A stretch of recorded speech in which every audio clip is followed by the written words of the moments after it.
Hey everyone, Vickie Magic here with Wake Up to What Matters podcast. And today I am so excited to share with you. I have the amazing Kristine Carlson from the United States of America. Welcome, Kristine. Hi, Vickie. So good to be here. Thank you. Thank you so much for agreeing to join me today on my podcast. And I just want to say, I met you a couple of years ago when you were here on the Sunshine Coast through the beautiful Kim Serafini. And I interviewed you then for the magazine. And I'm so grateful that you are with us here today. And I want to show you how much of a fan I actually am as well of these little books that I've got of your amazing husband, Richard Carlson, with the Don't Sweat the Small Stuff and You Can Be Happy No Matter What books. And I was a massive fan of his before his passing. So I'd love to invite you to share a little bit about you, a little bit about your history, and maybe even a little bit about Richard as well. Oh, thank you. So, so as you said, most people would be most familiar with me through our book series, Don't Sweat the Small Stuff. And there are 9 books in the series, and I've co-authored them with Richard, written 3 of them myself. And so our story was kind of that fairy tale romance. It started in college, and we fell in love instantly. And we were in the midst of a midlife, 10 years into the anniversary of Don't Sweat the Small Stuff, and about 20 years into our marriage, when Richard got on a plane traveling to promote his latest book and passed away suddenly from a pulmonary embolism while on the descent of that flight. That was almost 14 years ago now, but at the time we were very young, and it was very unexpected, and it just really catapulted me and my daughters and our family and all of our friends, and of course all of Richard's fans across the world, in tremendous grief, but in that grief, I really found that it did awaken me to life in a new way. It awakened so much in me spiritually, and in so many ways I've become more of the woman that I was meant to be in his passing and through his loss than I may have ever been otherwise. So it's been hard, and I miss him terribly because he has been the love of my life and remains that to me today. But on the other hand, I've looked at this as a tremendous life growth circumstance. And so I really felt that the only way to rise above it was to stand in it and to go through grief and to have faith that I would return to a life of joy again. And I have. So that's me. Yeah, so that's beautiful. And so what is an everyday for you? Like, what are you actually doing nowadays? You're still writing? Are you, tell us a little bit about where you are now and what you're doing. Well, it's been a very amazing entrepreneurial journey, as you know, transitioning from the way books have been published in the past to the new world of book publishing, which is very much an online endeavor. And then that has opened up many doors for me, like it has for many authors and people, to find those places where I feel very, very passionate about serving. And one of the surprising areas for me is that I help other people write their books now. So, and help them get published and help them learn all about the author entrepreneur world in a program that I've developed with a wonderful business partner, Deborah Evans, who is a developmental editor that's worked on many, many books. And it's a business called bookdoulas.com. So that, amongst writing my own books and speaking and maintaining our global brand and doing happiness training courses on the Don't Sweat site, it's been quite busy and fun. And I'm also a nana now to 5 grandchildren from my daughter Jazz. So my life involves my family is always first, and my work comes second, and then I'd say my love life comes third. So yeah. So I'd love to actually pick your brain, because obviously most of the problems that people have in life, or a lot of the problems that people have in life, is that they do sweat the small stuff. And so if I was to ask you to give us a couple of tips on how we don't sweat the small stuff, what would be some of those tips that you would share with us today? Well, especially today, Vickie, it's I find that people are not only sweating the big stuff, but they're living the big stuff, and sweating the small stuff, but living the big stuff. And they're the tips that I would give you today are about keeping life in perspective and realizing that right now, amidst a pandemic, amidst many world crises that are occurring, especially in the US and around, but everywhere, it's important for us to really notice the small things to be grateful for, and that small joys are big joys right now. And I feel that the same premise that we've always talked about in our work, how you start your day is how you live your day, really pays great dividends right now.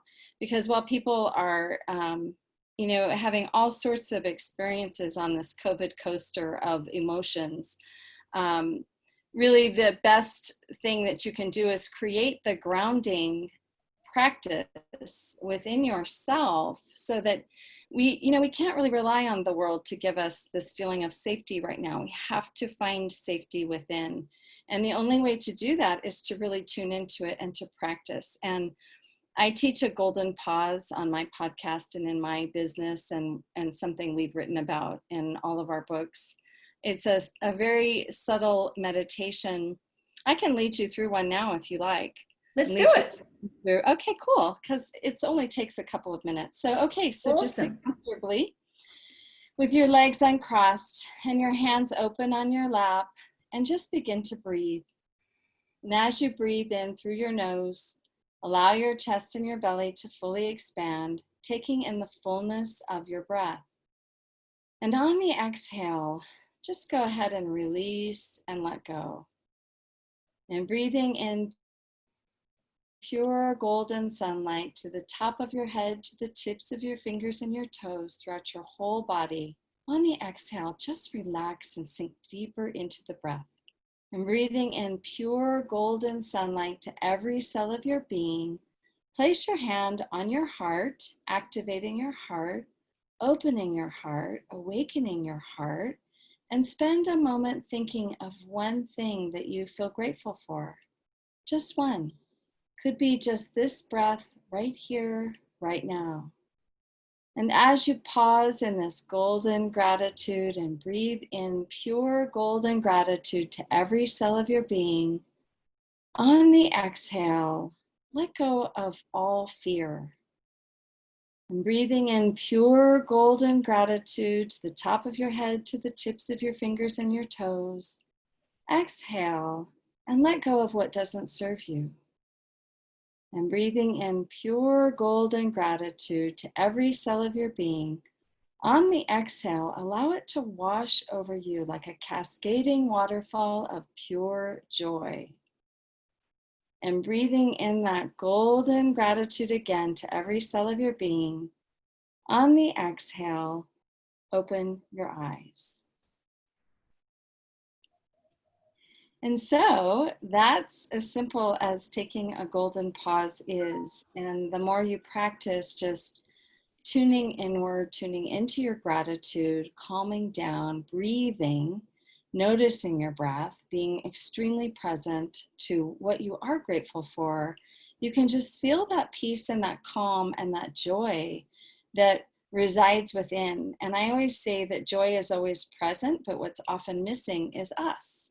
Our minds get busy, our minds get worried, we get stressed, and we move away from joy. And the way to come back to joy very quickly is to place your hand on your heart, breathe, and just pause in gratitude. And it's just a surefire way to calm yourself down, find your inner peace, and return to a place of joy, which is always a safe place. And it comes from within. It doesn't come from the outside world or the circumstances around us. Yeah, that's beautiful. Thank you. I really actually enjoyed the that meditation as well. It's beautiful. Thank So you. thank you. So what about, obviously playing devil's advocate here, because some of the people listening might, and I've certainly had people say this to me over the time too. What about when I can't find something to be grateful for? What do you say to somebody that says that? And have you had that when, sort of when you're working with people that are in a fairly bad space? Well, certainly people will say that, but actually, what I would say to a person like that is, if you can't find it, it doesn't mean that it's not there. It just means that you haven't directed your attention in that place. You haven't put your attention on thinking. I really know that every single human being can find one thing to be grateful for, one thing. And you might have to go to something very basic and something very simple, but I know that if somebody has running water, they can be grateful for that. If they can flush their toilet, they can be grateful for that. If they can look outside and see the sun, they can be grateful for that. I mean, I've seen some people in some pretty dire situations in their lifetime, and they still have gratitude. So, there's a lot of examples. I would say that a person that says they can't find anything to be grateful for is also the same person that is choosing to be a victim on some level of their circumstances. So, there's a way in which we can create a lot of our own suffering by not realizing that we do have a choice. And a lot of it is the way you practice your life. And if you practice your life being worried and in anxiety, then you're going to be practicing worry and anxiety. So the opposite of that, of course, is to practice being in peace and calm and in gratitude. And this is something that even on those days where I don't wake up feeling happy, this is something that I go to as an absolute must in order to try to get back to a place of happiness more quickly. Because the truth is, nobody's going to be happy all the time. We have moods, we go up and down. That's perfectly normal. And you may even say, some days I just don't want to be happy, and that's perfectly okay too. But for those people who really are looking for something that is going to inspire and uplift them, that is doable and easy and instant, this is a practice. And living life in this way and training your mind in this way is a practice. Yeah, absolutely. And so for, and that's a perfect segue actually into my next question as well, because sometimes people ask me, oh, you're just happy all the time. Like, is there any times when you're not happy? And, what do you do and how do you pull yourself out of it? So I guess I want to ask you that question as well. Obviously you're human, as all of us. And so when you do get into a stage of stress or overwhelm or something that there is concern about, what's your go-to to help get you out of it? Because obviously, as we, get more experience in this work, it's not that we don't go down, it's just that we get out quicker because of some of the tools that we use. So I'd love to invite you to share some of those tools that you use. Well, I think I've been really blessed because there are some principles of wellness that are behind the Don't Sweat the Small Stuff book series. And it's sort of like that instant access to your mental health and well-being. And I know you mentioned the book, You Can Be Happy No Matter What. I just created a course. It actually has video of Richard in it too, teaching from the principles of You Can Be Happy No Matter What.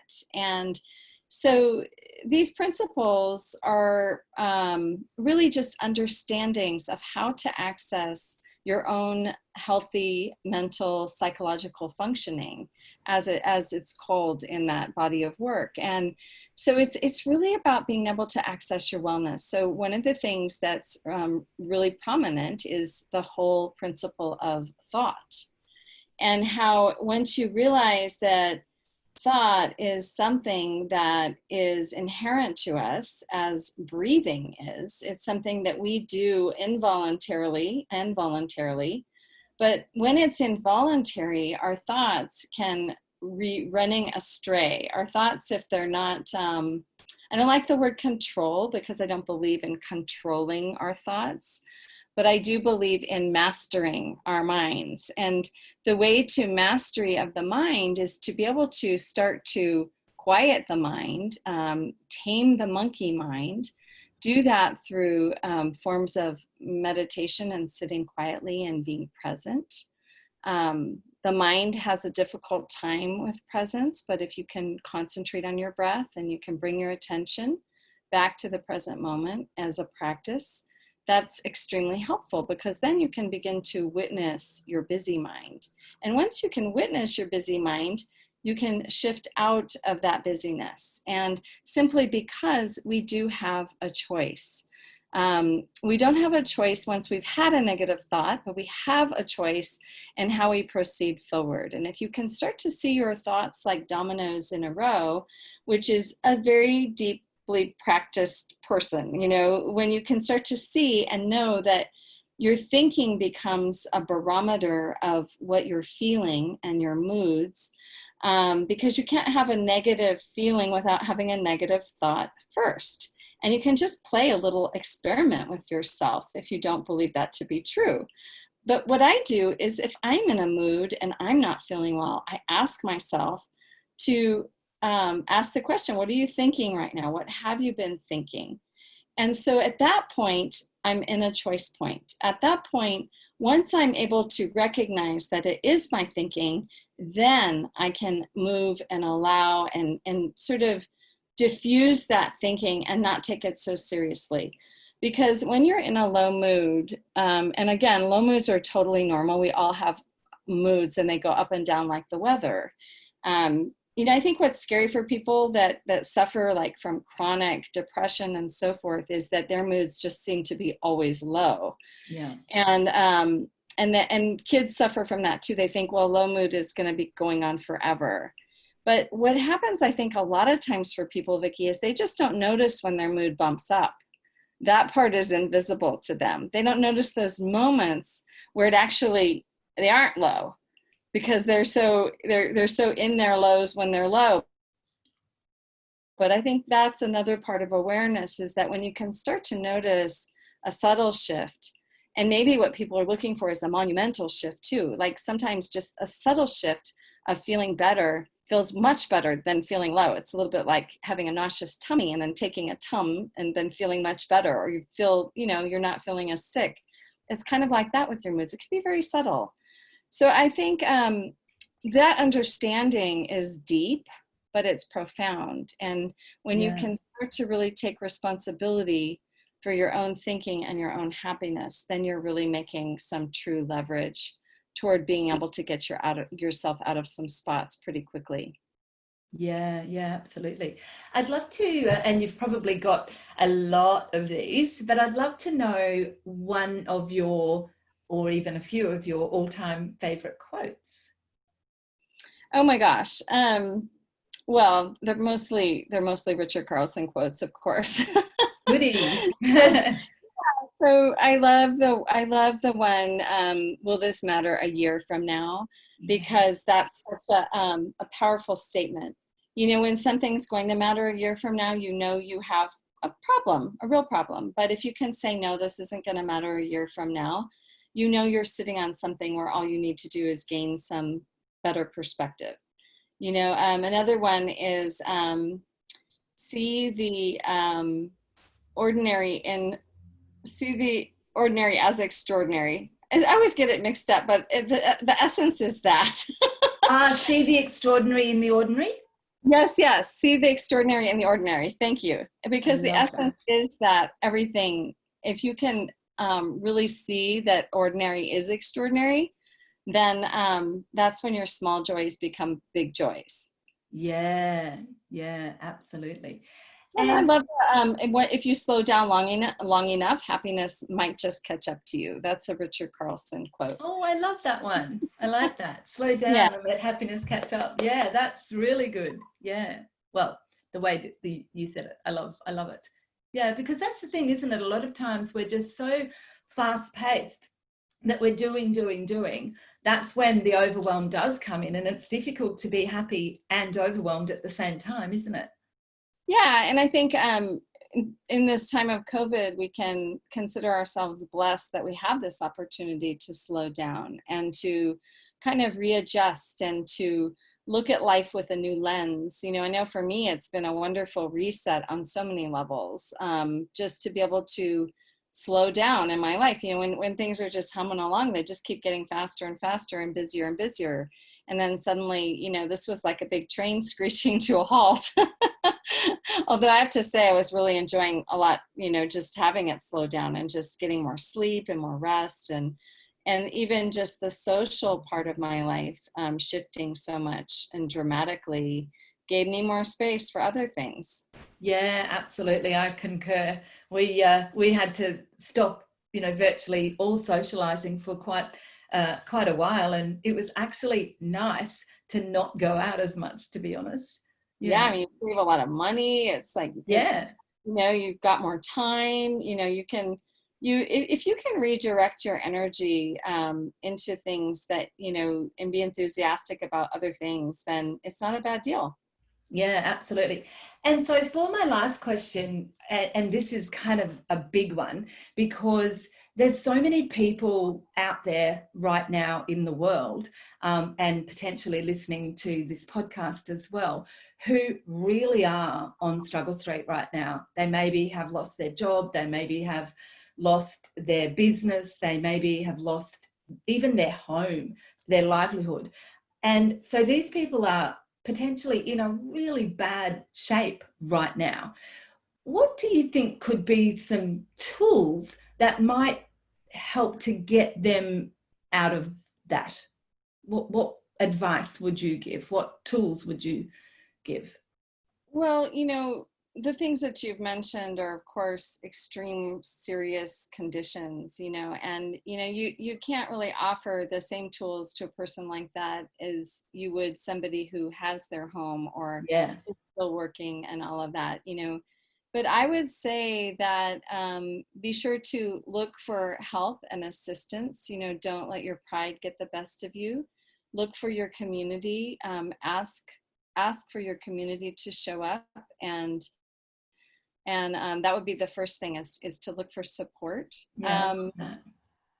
You know, and then the second thing is just do your best to keep your attitude as positive as possible. Do what you can, and life will return to some kind of normalcy sometime soon. And I know that there is a lot of government support and there is community support. You know, you just have to be in a space where you can look for your resources, I think, and that would be my best.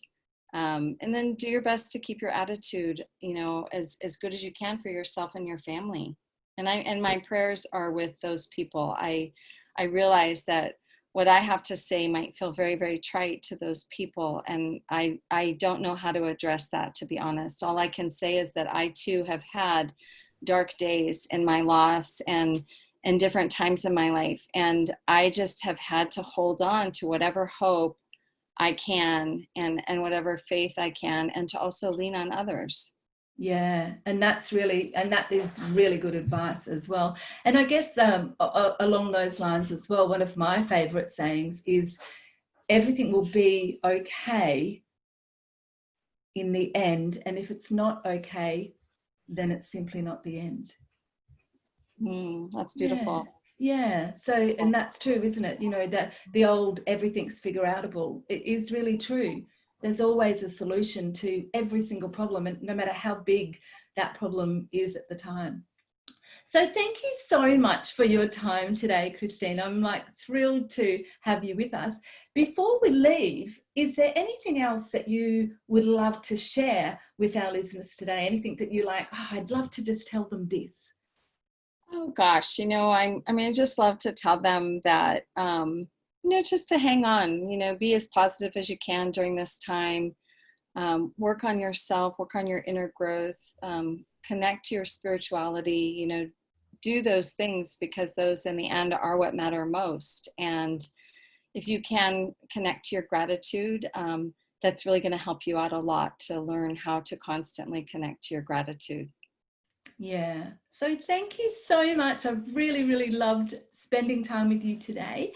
And thank you especially for that little added bonus of the meditation that we got to do today. That was terrific, and a little extra special bonus that we got. So Of course. Thank you, Vickie. Thanks so much. Thanks, everybody. See you next time.